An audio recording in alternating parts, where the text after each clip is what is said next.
Right now at 5:30, we're tracking a developing situation out of Tennessee. 2 accomplices of a wanted man have been caught, but police say they still are not sure where he is. Also this morning, a jury has found a man accused of a 2014 murder in Lexington not guilty. If you want to attend the Breeders' Cup but don't have tickets, Keeneland has a potential offer for you. Coming up, we have more on that in a live report.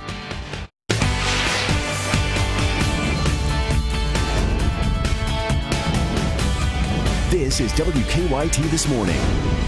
Good morning. It is Thursday, October 29th, and we welcome you to WKYT This Morning. I'm Bill Bryant. And I'm Rebecca Smith, one step closer to the big Breeders' Cup kickoff, which is tomorrow. Yeah, the prelude today, so big events, an opportunity to get out there and get a feel for what's going on. We're hoping that the weather holds throughout all of this. Let's check in with meteorologist Micah Harris. I think for the most part it will. We're actually drying some things out today as we get rid of that rain down toward east and southeastern Kentucky, because back behind that, you don't have anything going on.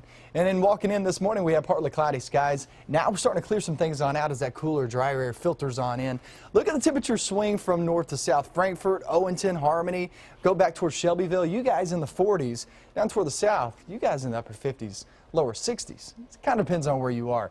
Heading throughout the day, we'll get rid of a lot of these clouds, but we'll still hold on to a mixture of sun and clouds. 58 degrees will be our high. Throw a little wind into that. It's not going to feel great. Still on the chilly side. And it gets even cooler tomorrow, but I think everybody wants to know about the rain for Saturday. A lot of events going on, trick-or-treating. I'll have that in your forecast coming up in just about 10 minutes. Okay, we'll see you then. Developing story that we're tracking this morning out of Tennessee right now. Federal and state authorities have caught 2 people believed to have been on the run with Floyd Cook. Cook is a native of Marion County and is wanted for shooting at officers in Tennessee and Kentucky. Police say he's still at large. A massive manhunt is underway. WKYT's Michelle Chamberlain out our live desk with more. Michelle, who has been arrested? Yeah, the 2 arrested are Troy Wayne and Katie McCarty. Now, police suspect the 2 have been with Cook during their search efforts this past week. 50-year-old Wayne, whom you see here, was taken into custody following a massive manhunt that has been going on since last Saturday. Floyd Cook has been on the run since last weekend after he shot at Tennessee and Kentucky police. Officials with the U.S. Marshals said law enforcement had been investigating a certain vehicle believed to be driven by Cook's associates Wayne and McCarty. Officials stopped that vehicle during an initiated traffic stop on I-65 near Whitegood, Tennessee. That's just a few miles south of the Kentucky state line. The driver crashed into a law enforcement car, and police say the driver then tried to run over an officer.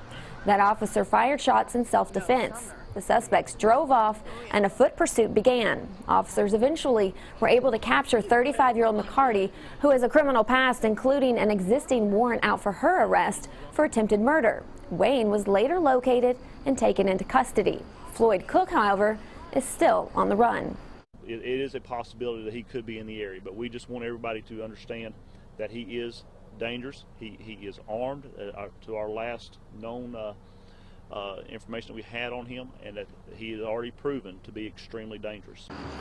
Now, Cumberland County Schools is reporting that there will be school today after being closed this past week due to safety concerns. The school district says they have information from police that leads them to believe it is safe for their students to return back to school. At the live desk, Michelle Chamberlain, WKYT. Michelle, thank you. And new this morning, a jury has found a man suspected of killing another in Lexington not guilty of the crime.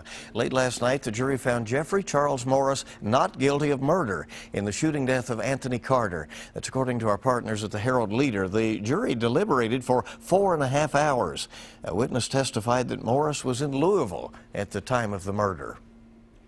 Well, it is a mystery that has a Franklin County family very worried. A 17-year-old disappeared 3 days ago. Police say no one has heard from him since. Zachary Watson's family says this is out of character for him. They're asking for the public's help. They say Zachary went to work on Monday and never returned. Officers say Zachary's cell phone pinged a cell tower in downtown Frankfort that night.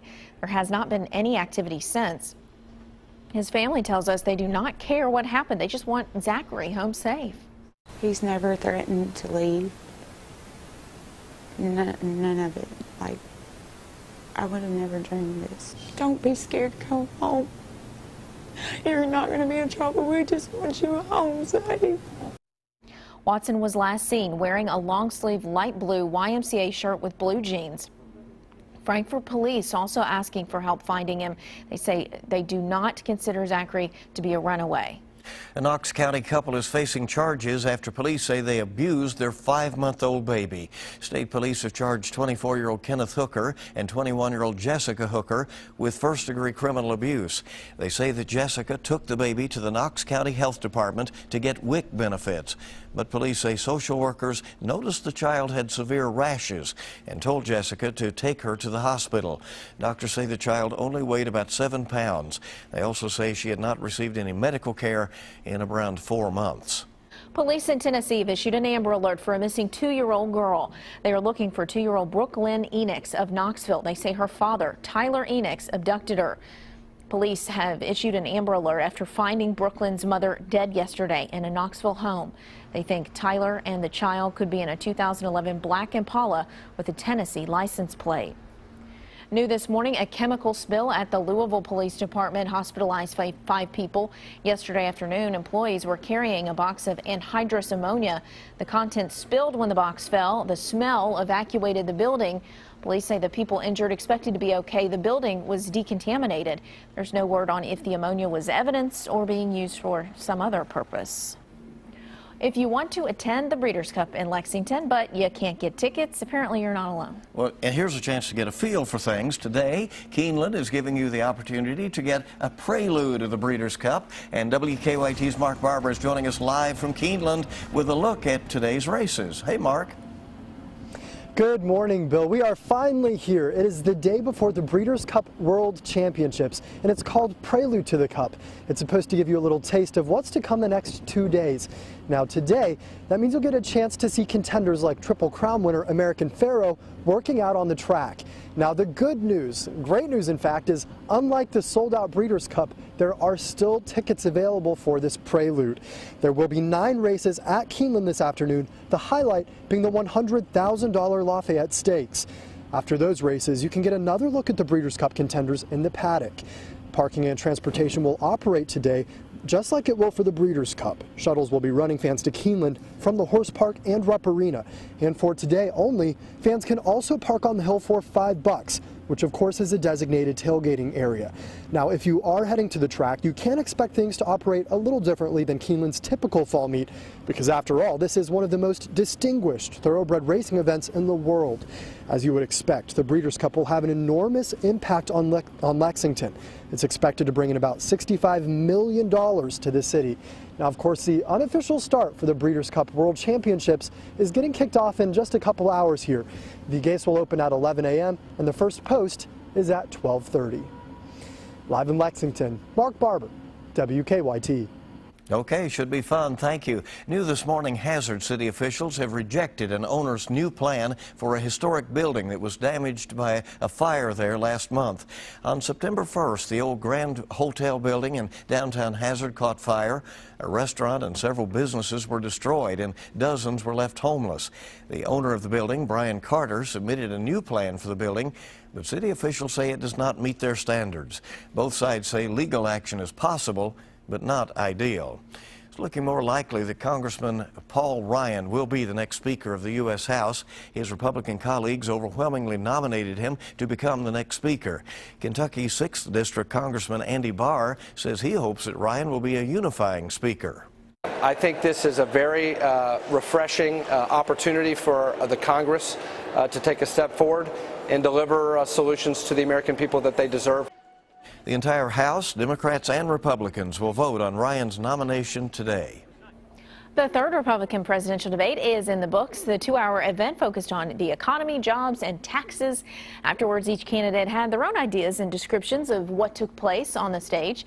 Greg Boswell's in Boulder, Colorado, with reaction and analysis. I do, however, believe in Reagan's 11th commandment. All eyes were on Ben Carson during last night's debate as the new GOP frontrunner, but there weren't many fireworks. Carson was pressed to explain the math of his flat tax plan, who said the rate would actually be closer to 15% instead of 10%. You also have to get rid of all the deductions and all the loopholes. Afterwards, Carson was coy about maintaining his campaign's momentum. Well, you know what I always say? When I was a surgeon, I would say to people, why guess when soon you'll know?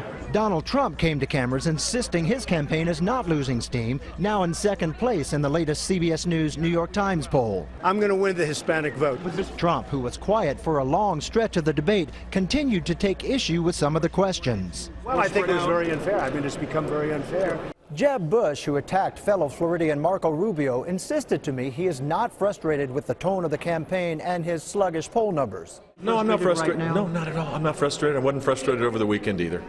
Analysts say Bush needed to stand out. I think by not winning, Jeb's a loser, right? And he didn't meet expectations. He had higher expectations tonight than he otherwise would have. Here's Rubio's on-stage response to Bush questioning the senator's missed votes. The only reason why you're doing it now is because we're running for the same position, and someone has convinced you that attacking me is going to help you. Who on that stage tonight becomes the primary focus, the person to guard against? I think it's Marco Rubio. There's no question. You see the response from the DNC and from other Democratic groups, and they're all trying to take down Marco Rubio after this debate. Primary voters cast the first ballots in less than 100 days. Craig Boswell, CBS News, Boulder, Colorado. Moving on out to other national news, a shooting in an Indianapolis mall injured 3 people. Police say one of the victims is in serious condition but is expected to survive. The other 2 have non-life-threatening injuries. Police say the shooting was not random and the gunman and the primary victim knew each other. The other 2 people injured happened to be just standing nearby. So far, police have not made any arrests. In Nelson County, back here in Kentucky, friends and family of a slain police officer are training to honor him in a special race that will be coming up next year. In 2013, Bardstown police officer Jason Ellis was murdered, and no one has ever been arrested for the crime. Every year, the group Law Enforcement United holds a 250-mile bike ride from Virginia to Washington, D.C. A small group of people that knew Ellis very well are training to take part in the race. The bike ride also raises money for the families of officers who died in the line of duty. The Kentucky team is hoping to raise $7,500. We wish them well and support them certainly if you can. Great. Time this morning is 5:41. Let's check live drive traffic this morning and see what is going on out there. All right, we got a new little traffic map to look at. A couple of construction areas there near downtown. Also a little bit of a traffic congestion issue there going into downtown as well. It looks like a fairway over to about the intersection of Main and Midland. There's where you have a bit of a slowdown this morning. Otherwise, you're good to go. We have no reports of any major issues this morning. All right, still a lot more news coming up on WKYT. Penny for your thoughts? How about thousands? This man is hundreds of dollars richer after collecting pennies for decades. Yeah, and you're going to be seeing some cooler air slide in place. You can see that to the far northern zones. We'll get into that chilly forecast coming up next.